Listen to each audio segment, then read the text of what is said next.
Hello everyone, welcome back to my channel. आज हमारा topic होने वाला है रिस्क एनालिसिस। इससे पहले हम एस्टिमेशन मॉडल पूरा पढ़ चुके हैं लेक्चर 6 में।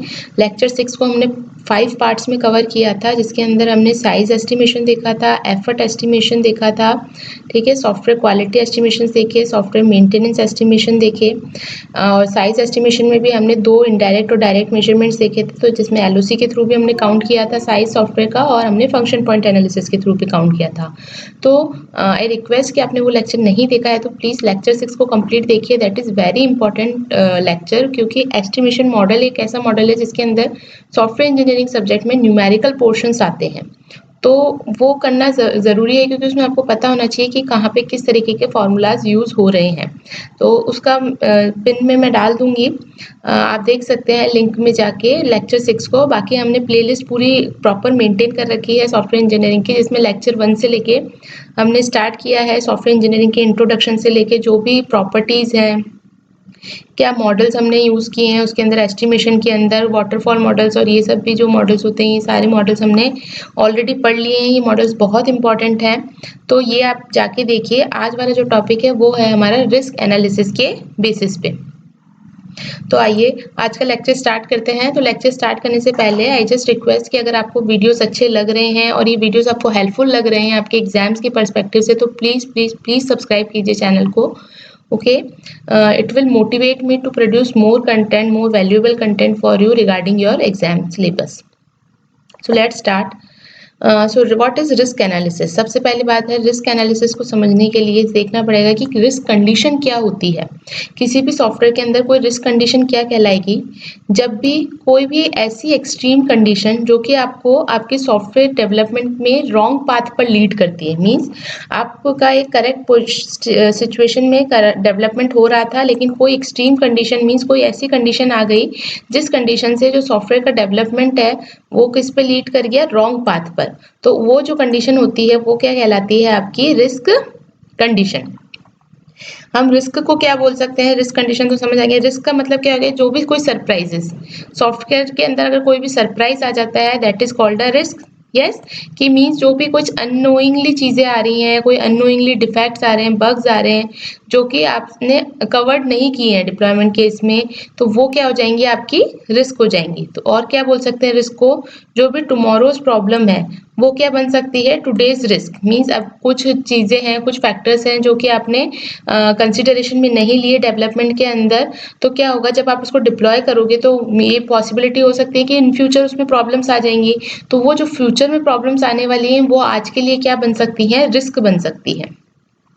तो जो रिस्क कंडीशंस हैं उनकी कैरेक्टरिस्टिक्स क्या होती हैं, 2 कैरेक्टरिस्टिक्स होती है, एक होती है अनसर्टेनिटी और एक होती है आपकी लॉस। अनसर्टेनिटी का मतलब क्या है, uncertainty means that risk condition may और मे नॉट अकर। ठीक है, you are uncertain about that, okay, you are not sure about that, means there is a no 100% probable risk. So based on the probability of risk become real, the uncertainty level is divided into 4 types. Means कि हम कैसे देख सके कि probability जो है risk की वो रियल हो सकती है, वो अनसर्टेनिटी की अगर कैरेक्टरिस्टिक के बेसिस पे कंसिडर करें तो हम 4 लेवल की अनसर्टेनिटी लेवल्स यहाँ पे बता सकते हैं। फर्स्ट है नेग्लिजिबल। नेग्लिजिबल का मतलब क्या है कि जो भी कोई प्रॉब्लम आ रही है, जो भी रिस्क आ रहा है वो यू कैन नेग्लेक्ट, मीन्स उसका इफेक्ट आपके सॉफ्टवेयर पे नहीं हो रहा है। दूसरा मार्जिनल। मार्जिनल मीन्स बियरेबल, कि आप उस चीज़ को मेंटेन कर सकते हैं, उस रिस्क को अवॉइड कर सकते हैं, उस रिस्क को कम करने के लिए चीज़ों को, कंपोनेंट्स को मेंटेन कर सकते हैं। क्रिटिकल मीन्स कि थोड़ा सा रिस्क हाई हो गया, ठीक है, यानी कि वहाँ पे आपके क्या हो गई, रिस्क की प्रोबेबिलिटी ज़्यादा हो गई, इसका मतलब मेंटेनेंस का और एफर्ट का भी रिक्वायरमेंट ज़्यादा हो जाएगा। और कैटास्ट्रॉफिक मतलब आप समझ लीजिए कि डिजास्टर। डिजास्टर मीन्स कि रिस्क जो है वो बहुत ज़्यादा हाई है, ठीक है, और उसका मतलब क्या है, उसकी वजह से क्या हो रहा है कि आपका सॉफ्टवेयर की जो क्वालिटी है वो बहुत सीवियरली डिग्रेड हो रही है। ठीक है, तो 4 टाइप्स में हमने इसको डिवाइड किया है, negligible, marginal, critical and catastrophic uncertainty levels for the risk conditions for the probability of risk become real. Now see, when the risk become real. Risk become real का मतलब क्या हो गया कि आपको लग रहा है कि हाँ ये रिस्क आ सकता है, वो तो आपको उस टाइम पे आप सिर्फ अज्यूम करके चल रहे हो, बट जब ये रिस्क एक्चुअल में आपके सॉफ्टवेयर में आ जाता है वो वाली बात हो रही है। तो इसलिए हम इसको बोल रहे हैं when the risk become real. So जब भी कोई रिस्क है अगर वो रियल आ जाता है, मतलब कि वो एक्चुअल सिचुएशन में आ जाता है, then your some of degree of loss will be associated. Obviously जब कोई रिस्क अगर आपके सॉफ्टवेयर के अंदर आ गया, मीन्स वो रिस्क जो है वो रियल बन गया उस सॉफ्टवेयर के लिए, तो उस केस में आपके कुछ लॉसेस भी होंगे। ठीक है, तो अगर हम रिलेशनशिप देखें हमारे अनसर्टेनिटी लेवल्स की और हमारे लॉसेस की, तो वो कैसे देख सकते हैं? तो यहाँ पे आप देखिए, अगर जो अनसर्टेनिटी लेवल है वो नेग्लिजिबल या मार्जिनल है, यहाँ पे देखिए जो ये ब्लैक वाला सर्कल है, ब्लैक वाला जो ये हाफ आर्क है, इसको मैंने जो बताया ये आपका नेग्लिजिबल और मार्जिनल अनसर्टेनिटी लेवल है। तो इस केस में तो आपका जो लॉस होता है वो लो होता है। ठीक है, लॉस जो होता है लो होता है। लेकिन अगर आपका अनसर्टेनिटी लेवल जो है वो क्रिटिकल हो गया या कैटास्ट्रोफिक हो गया, मीन्स ये दो लेवल्स के बीच में से, दो लेवल्स में से कोई सा भी लेवल हो गया, तो उस केस में आपका जो लॉस होता है, डिग्री ऑफ लॉस जो होता है वो भी क्या हो जाता है? हाई हो जाता है। अगर इनकी प्रोबेबिलिटी हाई होगी तो लॉस भी क्या हो जाएगा? हाई हो जाएगा। ठीक है, तो हमारा जो नेग्लिजिबल और मार्जिनल अनसर्टेनिटी लेवल के केस में तो रिस्क लॉस आपका लो रहता है, लेकिन अगर हम बात करें क्रिटिकल और कैटास्ट्रोफिक की, तो उस केस में आपका जो लॉस है वो हाई चला जाता है। So to handle the risk factor impact there is a need of risk plan. तो मतलब आपको अब रिस्क को मैनेज करने के लिए, उसको अवॉइड करने के लिए प्लानिंग करनी होगी, और इसको हैंडल करने के लिए जो रिस्क फैक्टर के जो इम्पैक्ट्स हैं वो देखो आपकी परफॉर्मेंस पे भी जा सकते हैं, कॉस्ट पे भी जा सकते हैं, आपकी ड्यूरेशन पे भी जा सकते हैं। ठीक है, इनके ऊपर आपके रिस्क फैक्टर के इम्पैक्ट को हैंडल करने के लिए जो प्लान यूज किया जाता है वो प्लान हम यहाँ पे बोलते हैं RMMM प्लान। अब RMM प्लान क्या है? इसकी फुल फॉर्म होती है आपकी risk mitigation monitor and management plan. Mitigation का मतलब होता है अवॉइडेंस, ठीक है, इसका सिनोनिम है ये। तो आरएमएम प्लान की अगर फुल फॉर्म पूछी जाए तो क्या होगी? Risk mitigation monitor and management plan. ये प्लान किस लिए यूज होता है? This plan is use to avoid the risk condition if possible to avoid, और to control the risk factors if not possible to avoid. अब देखो कोई risk condition है तो पॉसिबल, दो चीजें पॉसिबल हो सकती है उस रिस्क कंडीशन के साथ। एक तो हो सकती है कि पॉसिबल हो कि उसको हम अवॉइड कर सके, ठीक है, और दूसरा कि उस रिस्क कंडीशन को अवॉइड नहीं किया जा सकता, ठीक है, नॉट अवॉइड। ठीक है, तो अगर रिस्क कंडीशन को अवॉइड किया जा सकता है, ठीक है, तो उस केस में तो ये प्लान क्या करता है? ये प्लान क्या करता है? ये यूज होता है to avoid the risk condition. लेकिन अगर कोई रिस्क कंडीशन जिसको अवॉइड नहीं किया जा सकता, तो उस केस में ये प्लान क्या करता है? ये प्लान जो आरएमएम प्लान है वो क्या करता है? It will control the risk factor, control the risk factor. ठीक है, दो केसेस है, if you can avoid the risk conditions then this plan is used to avoid the risk condition, and if the risk condition is not possible to avoid, then this plan used to control the risk factors.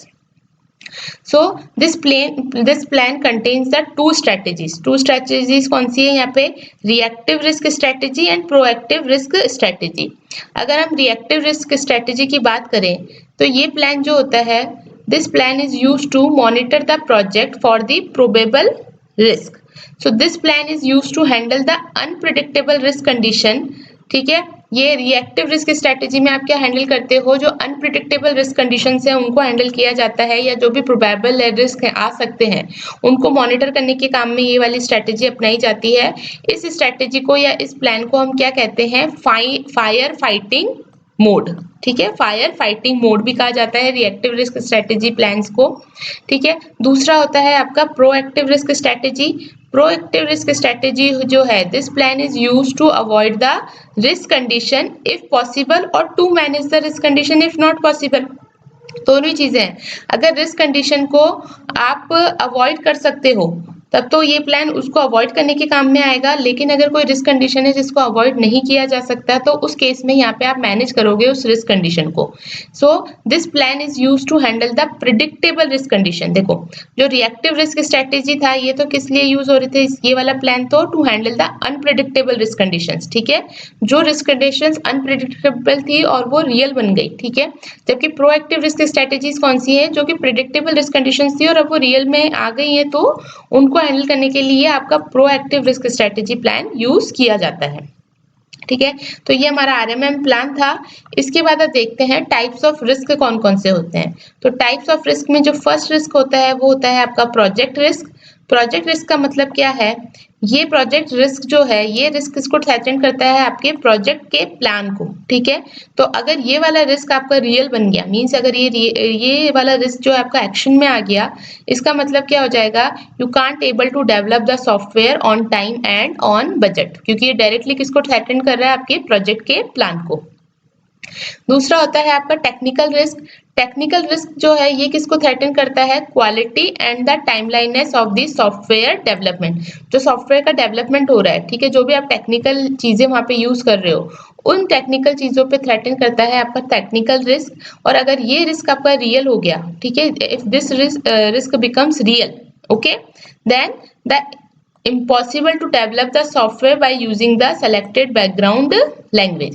तो उस case में क्या होगा, it is impossible to develop your software using your, जो भी आपने select की थी बैकग्राउंड लैंग्वेज, उसके बेसिस पे सॉफ्टवेयर को डेवलप करना थोड़ा इम्पॉसिबल हो जाएगा, ओके। नेक्स्ट आता है आपका बिजनेस रिस्क। बिजनेस रिस्क किसको थ्रेटन करता है, it will threaten the viability. Viability means possibility of the software build. जो भी सॉफ्टवेयर बिल्ड किया है आपने, उसकी पॉसिबिलिटी पे ये बिजनेस रिस्क इम्पैक्ट करता है। ये जब भी अगर रियल होता है तो इसका मतलब क्या होता है, इसका मतलब ये हुआ कि it is not possible to develop the software up to the user expectation. User की जो एक्सपेक्टेशन थी उसकी बेसिस पे आपका सॉफ्टवेयर डेवलप कर पाना मुश्किल है, ठीक है। अनप्रिडिक्टेबल रिस्क की बात अगर हम करें तो ये एक तरीके से जोकर इन द डेक की तरह वर्क करेगा। मींस ये कभी भी आ सकता है। अनप्रिडिक्टेबल रिस्क वो रिस्क होगा जो जिसको आपने प्रिडिक्शन नहीं कर पाई, जो कि जब आप प्लानिंग कर रहे थे या एनालिसिस कर रहे थे, ठीक है, उस केस में आपने उस रिस्क को आप प्रिडिक्ट नहीं कर पाए। वो वाले रिस्क जो होते हैं वो आपके कहलाते हैं अनप्रिडिक्टेबल रिस्क, और ये काफी ज्यादा मेजरली इम्पैक्ट करते हैं आपके सॉफ्टवेयर की परफॉर्मेंस पे। नेक्स्ट आपका होता है प्रिडिक्टेबल रिस्क। प्रिडिक्टेबल रिस्क कौन से रिस्क हो जाते हैं, the risk condition which is extrapolated from the previous project. Means जो भी प्रीवियस प्रोजेक्ट्स की हेल्प ली आपने, जब आप कोई नया सॉफ्टवेयर डेवलप कर रहे थे तो आपने प्रीवियस प्रोजेक्ट, जो एम्पेरिकल मॉडल्स की हम बात करते हैं, उन एम्पेरिकल मॉडल्स का एनालिसिस किया, उन मॉडल्स में क्या रिस्क आए थे, तो वो रिस्क आपको उस टाइम पे आइडेंटिफाई हो जाते हैं, तो वो क्या कहलाएंगे, प्रिडिक्टेबल रिस्क। वो रिस्क किसमें आते हैं, आपके प्रिडिक्टेबल रिस्क के अंदर, ठीक है।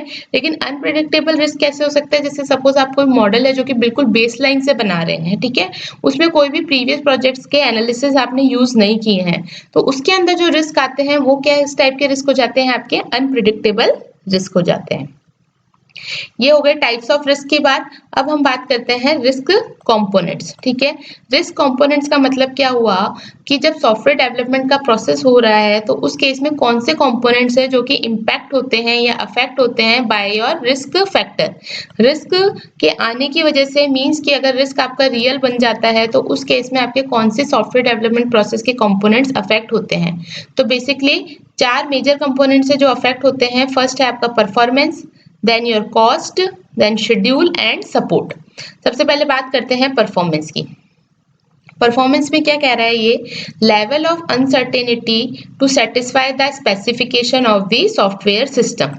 सो whenever your risk becomes critical or catastrophic, then your software system is not functioning properly, therefore the performance will be degrade। तो परफॉर्मेंस को कैसे इम्पैक्ट करता है कि अगर सपोज आपका जो रिस्क का लेवल है वो आपका कैटास्ट्रॉफिक है या क्रिटिकल है, तो उस केस में क्या हो जाता है, आपका सॉफ्टवेयर जो होता है वो प्रॉपरली फंक्शनिंग नहीं देता है और उसकी वजह से आपकी परफॉर्मेंस क्या हो जाती है, डिग्रेड हो जाती है। कॉस्ट की अगर हम बात करें तो कॉस्ट में क्या होगा, level of uncertainty to prepare the software on budget. Cost का मतलब यही है कि हम हमारे जो बजट है उसमें हम हमारे सॉफ्टवेयर को डेवलप करना चाहते हैं, लेकिन कॉस्ट को कैसे इम्पैक्ट करेगा? It is a level of uncertainty to prepare the software budget. Means अगर आपका जो रिस्क का लेवल है, ठीक है, अनसर्टेनिटी लेवल है, अगर वो क्रिटिकल या कैटास्ट्रॉफिक हो जाता है तो उस केस में क्या हो जाता है, आपकी सॉफ्टवेयर की जो कॉस्ट है या सॉफ्टवेयर का जो बजट है वो एक्सपैंड हो जाता है, क्योंकि आपको मेंटेनेंस ज़्यादा करना पड़ता है और उस वजह से आपकी सॉफ्टवेयर की कॉस्ट क्या हो जाती है, इंक्रीज हो जाती है। थर्ड क्या है? शेड्यूल। शेड्यूल क्या करता है? शेड्यूल क्या बताएगा? It is a level of uncertainty to prepare the duration of the software. Means whenever your uncertainty level becomes critical or catastrophic, that means your software duration will be slipped, means your on time development is not possible. Schedule का मतलब ये है कि schedule किसको बताएगा? It is a level of uncertainty to prepare the duration of the software. Means अगर risk आ जाता है, चाहे वो critical हो या catastrophic हो, ठीक है, उस केस में क्या होता है, आपका जो ड्यूरेशन होता है वो स्लिप हो जाता है, मीन्स ऑन टाइम आपका सॉफ्टवेयर का डेवलपमेंट पॉसिबल नहीं होता। नेक्स्ट है आपका fourth point, which is your support. Support क्या बताएगा? It is a level of uncertainty to maintain the software from various side effects. Okay, कि आप जो है आपकी जो साइड इफेक्ट्स आ रहे हैं उससे आप कैसे आपके सॉफ्टवेयर को मेंटेन कर पा रहे हैं, ठीक है। इस केस में अगर आपका रिस्क क्रिटिकल या कैटास्ट्रॉफिक हो जाता है तो जो इजी मेंटेनेंस होता है, जो कि इजी टू हैंडल होता है, वो भी क्या हो जाता है, एक तरीके से डिफिकल्ट बन जाता है और उस वजह से क्या हो जाती है, आपकी जो मेंटेनेंस कॉस्ट होती है वो इंक्रीज हो जाती है, ठीक है। तो ये चार कंपोनेंट्स हैं जो कि इम्पैक्ट होते हैं आपके रिस्क फैक्टर से। परफॉर्मेंस डिग्रेड होगी अगर इसका इम्पैक्ट आपका क्रिटिकल या कैटास्ट्रॉफिक हो जाएगा, कॉस्ट भी इंक्रीज हो जाएगी। शेड्यूल का मतलब है कि ऑन टाइम आपका जो डेवलपमेंट है वो पॉसिबल नहीं हो पाएगा। और सपोर्ट में क्या हो जाएगा कि अगर क्रिटिकल और कैटास्ट्रॉफिक होता है तो जो इजी मेंटेनेंस है वो भी डिफिकल्ट बन जाएगी और उस वजह से आपकी मेंटेनेंस कॉस्ट क्या हो जाएगी, इंक्रीज हो जाएगी, ठीक है। अब जो नेक्स्ट पॉइंट है वो क्या है? रिस्क का एस्टिमेशन या रिस्क एक्सपोजर या रिस्क प्रोजेक्शन, कुछ भी बोल सकते हैं इसको, ठीक है। ये कैसे किया जाता है, ठीक है। तो कैसे किया जाएगा? To estimate the risk value there is a need of maintain the risk database which contain the following field name, ठीक है। रिस्क की वैल्यूज को एस्टिमेट करने के लिए क्या होता है, हम एक मेंटेन करके रखते हैं रिस्क का डेटाबेस। और रिस्क डेटाबेस के अंदर कौन कौन सी फील्ड वैल्यूज होती है हमारे पास, कौन सी टाइप की रिस्क कंडीशन है, ठीक है, उसकी कैटेगरी क्या है, क्या प्रोबेबिलिटी है उस रिस्क कंडीशंस के आने की, और उसकी वजह से क्या इम्पैक्ट या लॉसेस आपको हो रहे हैं आपके सॉफ्टवेयर डेवलपमेंट प्रोसेस में। तो मेजरली ये चार फील्ड्स होते हैं कि क्या कंडीशन है, क्या उसकी कैटेगरी है, कितनी प्रोबेबिलिटी है उस रिस्क के आने की, और उस प्रोबेबिलिटी की वजह से क्या इम्पैक्ट आ रहा है आपके फैक्टर्स के ऊपर, कंपोनेंट्स के ऊपर सॉफ्टवेयर के, और कितना लॉस आपको यहाँ पे उठाना पड़ रहा है। तो इन फील्ड वैल्यूज के बेसिस पे या इस रिस्क डेटा बेसिस के वैल्यूज पे हम क्या एस्टिमेट कर पाते हैं, हमारा रिस्क एक्सपोजर, ठीक है। तो रिस्क एक्सपोजर क्या होता है आपका, आर ई से इसको डिनोट करते हैं, which is equal to P into C. P क्या है यहाँ पे, प्रोबेबिलिटी ऑफ अ रिस्क, और सी क्या है, रिस्क कॉस्ट, ठीक है। देखिए आर ई तो हो गया आपका रिस्क एक्सपोजर, पी हो गया प्रोबेबिलिटी ऑफ रिस्क, और सी हो गया आपका risk cost. So the calculated risk exposure value will be maintained in the software plan. Therefore, we can develop the software on time and on budget under the various risk factors. तो देखो इस database से आपको क्या help मिलती है कि आप जब अगर ये डेटाबेस बना लेते हैं कि क्या क्या रिस्क कंडीशंस आ सकती हैं, उनकी कैटेगरीज क्या हो सकती हैं, उन रिस्क के आने की क्या प्रोबेबिलिटी है, और उस प्रोबेबिलिटी पे अगर रिस्क आता है तो क्या इम्पैक्ट वैल्यू होगी, या क्या इम्पैक्ट पड़ेगा, या क्या लॉस वैल्यू आपको बियर करनी पड़ेगी। तो इसकी वजह से आप क्या निकाल पाते हो, रिस्क का एक्सपोजर निकाल पाते हो। और ये रिस्क एक्सपोजर फिर आपको हेल्प करता है आपके सॉफ्टवेयर को ऑन टाइम ऑन बजट बनाने में under with these of risk conditions, ठीक है। तो ये था आपका रिस्क एनालिसिस वाला टॉपिक, ठीक है। आइए इसका एक क्वेश्चन सॉल्व कर लेते हैं। क्वेश्चन बहुत इजी है, ठीक है, लेकिन बस थोड़ा सा इसमें आपको, अब इसमें देखो इसमें हमारा एक फॉर्मूला यूज हुआ है रिस्क एक्सपोजर वाला। फॉर्मूला बहुत इजी है। रिस्क एक्सपोजर का मतलब क्या है कि रिस्क की प्रोबेबिलिटी क्या है, ठीक है, आने की, और उसके हिसाब से उसकी कॉस्ट वैल्यू कितनी है रिस्क की, ठीक है। तो देखो क्वेश्चन क्या दे रखा है, software development process uses the component based development in which 60 components are planned। ठीक है, एक सॉफ्टवेयर डेवलपमेंट प्रोसेस है जिसके अंदर हमने कितने कंपोनेंट्स प्लान करे हैं, 60 कंपोनेंट्स प्लान किए हैं। और इन 60 कंपोनेंट्स में से in that 18 components functionality is developed from the base line. Okay, each component is expected to have a 100 LOC and cost of LOC is estimated as $14।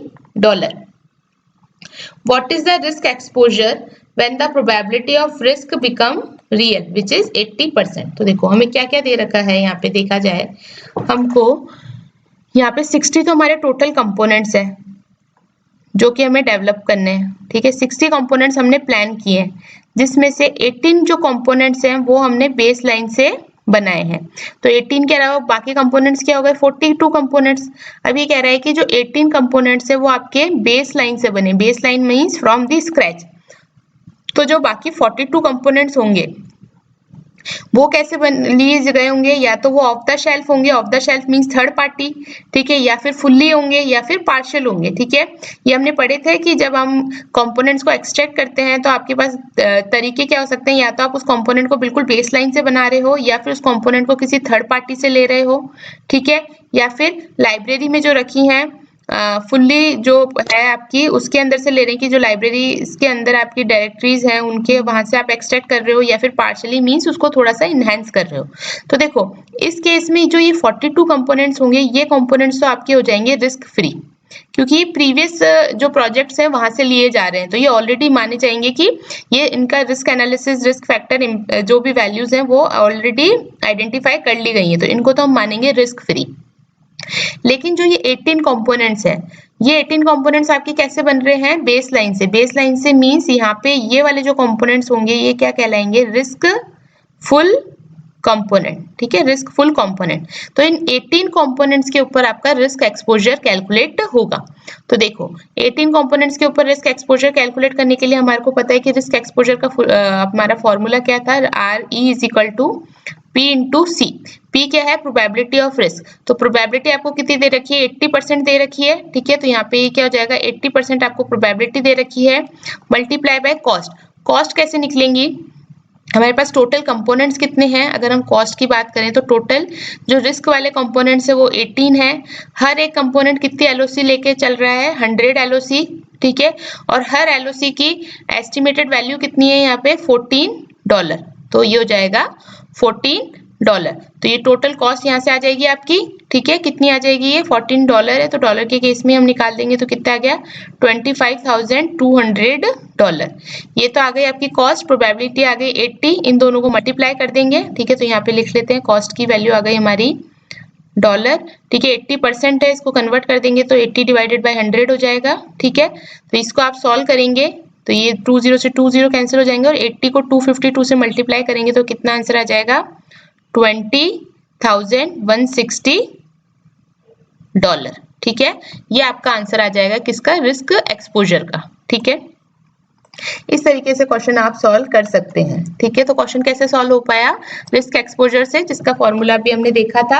और ये formula किस बेसिस पे निकल पाता है, आपका रिस्क का जो आप डेटाबेस मेंटेन करके चलते हैं जिसके अंदर काफी सारे फील्ड वैल्यूज होती हैं, उनके बेसिस पे ये रिस्क एक्सपोजर का फॉर्मूला बनता है जिसको हम हमारे न्यूमेरिकल्स में यूज कर सकते हैं। तो that's it for this lecture. इसके बाद हम जो नेक्स्ट लेक्चर में पढ़ने वाले हैं वो हम SDLC पढ़ने वाले हैं। तो आई होप ये वीडियो आपको अच्छा लगा होगा। वीडियो अच्छा लगा है तो प्लीज लाइक कीजिए, सब्सक्राइब कीजिए, शेयर कीजिए चैनल को। Thank you.